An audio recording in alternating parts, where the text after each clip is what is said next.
आदरणीय सम्पूर्ण प्रभुको दास छोराछोरीजनहरूमा क्रिस्टियनियानो अभिवादन साई जय मसीह र फेरि म तपाईँको समक्षमा परमेश्वरको केही जीवित वचनलाई लिएर आएको छु। हामी वचनलाई हामी हेर्नेछौँ अनि वचनमा हेर्नुभन्दा अगाडि म तपाईँलाई के कुरो भन्न चाहन्छु भने आजको टपिक चाहिँ छ मेरो क्रिसमस। अनि यो वचन चाहिँ मैले प्राय हाम्रो नयाँ विश्वासीहरूको लागि अनि नयाँ साथीहरू जो प्रभुलाई चिनेको छैन उनीहरूको लागि मैले वचन लिएर राखेको छु। आउनुहोस् हामी वचनलाई ढिलो नगरिकन हामी वचनमा जानेछौँ। क्रिसमस धेरैले बुझेको हुनसक्छ, धेरैले नबुझेको पनि हुनसक्छ। क्रिसमस भन्नाले के बुझिन्छ आउनुहोस् हामी हेर्नेछौँ। क्रिसमस भनेको केवल चम्किलो बत्ती, रमाइलो, नयाँ कपडा, पार्टी है, केक काट्नु, उपहार मात्रै होइन। तर धेरै मानिसहरूलाई यो कुरोको विषयमा थाहा छैन। क्रिसमसको सबैभन्दा ठुलो सन्देश माया र उद्धार हो है। क्रिसमसको चाहिँ सबैभन्दा ठुलो सन्देश चाहिँ के अरे? माया र उद्धार। सबैजनाले भन्नुहोस् त, माया र उद्धार हो है। अब क्रिसमसको हामी अर्थलाई हेर्नेछौँ है। अब क्रिसमस कुन डेटमा फिक्स गरेको थियो, 25 तारिकै हो कि 26 तारिक, यो कुरा त अब कसैले भन्न सकिँदैन। तरै पनि क्रिसमस भन्नको अर्थले के हुन्छ भने परमेश्वर आफै मानिसलाई खोज्दै पृथ्वीमा आउनुभयो। तर उहाँ आउनु चाहिँ भयो, जन्मिनु चाहिँ भयो है। सुन्नुहोस् है, अन्धकारमा बस्ने मानिसहरूलाई प्रकाश दिनु लागि आउनुभयो। पापीलाई दोष ठहराउन नगरी है, पापीलाई दोष नठहराओस् भनेर उद्धारको बाटो देखाउन उहाँ आउनुभयो।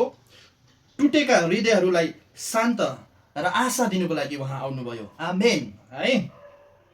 क्रिसमसको इम्पोर्टेन्ट हामीले एउटा नोट्सलाई मैले नोट गरिरहेको थिएँ। यीशु जन्मिँदा पनि बिचरा रोएर नै जन्मिएको थियो है। जसरी तपाईँहरूले नानी जब जन्मिन्छ नानीहरू रुन्छ, परमेश्वर पनि यीशु ख्रीष्ट पनि त्यसरी नै रोएर नै जन्मिनु भयो है। रोएर जन्मिनु भयो ताकि हामी सदाकाल आनन्दित हुन सकौँ भनेर।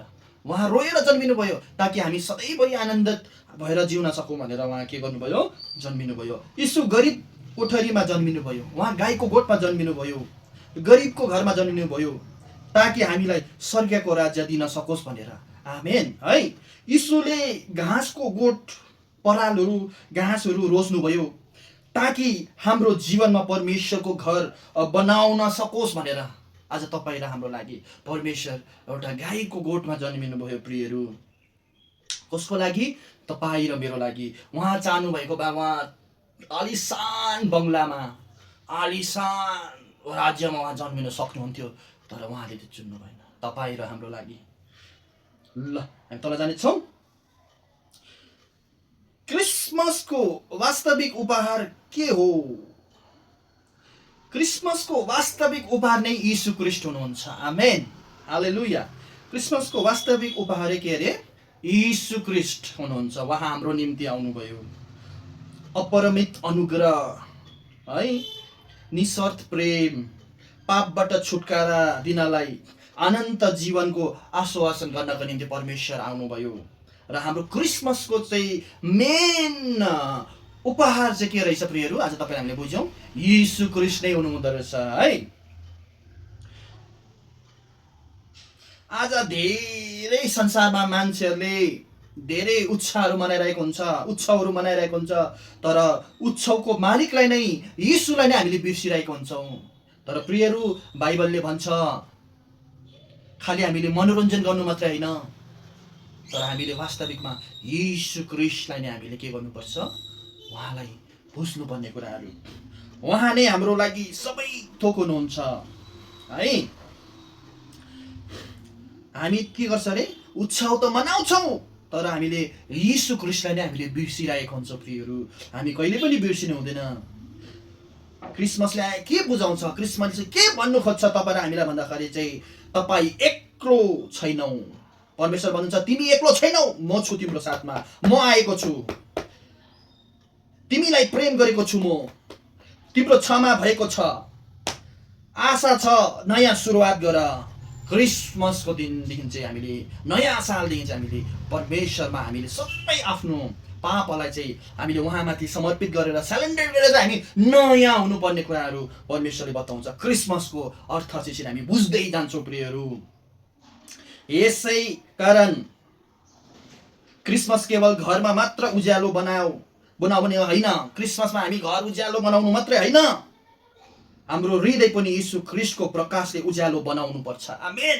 हाम्रो हृदयहरू पनि, हाम्रो बाउको कोठा, आमाको कोठा, है, भाइ बहिनी, दिदी बहिनी सबैको कोठा साथसाथ हामीले आफ्नो हृदयभित्र पनि उज्यालो गर्नुपर्ने कुराहरू येशूको नाममा। आमेन। यो सानो सन्देश म तपाईँलाई बताएँ, हामीले बुझ्यौँ है। क्रिसमस भन्नेको के रहेछ भन्दाखेरि चाहिँ सबैभन्दा ठुलो क्रिसमसको सन्देश रहेछ माया र उद्धार।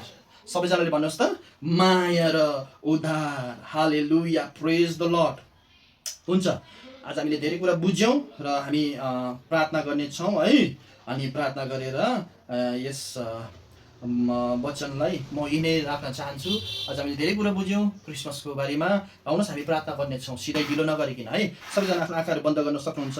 हे स्वर्गीय पिता, यस क्रिसमसमा हामीलाई यीशुको प्रेम, शान्ति र उद्धारको सन्देश बुझ्न मद्दत गर्नुहोस्। हाम्रो घरमा, परिवारमा, समाज र राष्ट्र यीशुको प्रकाशले चम्कोस्। हाम्रो जीवनमा नयाँ आशा, नयाँ सुरुवात र नयाँ आनन्द भरेको क्रिसमस बनाइदिनुहोस्। यीशुको महान नाममा प्रार्थना गर्दछु, आमेन। हालेलुया, प्रेज द लर्ड।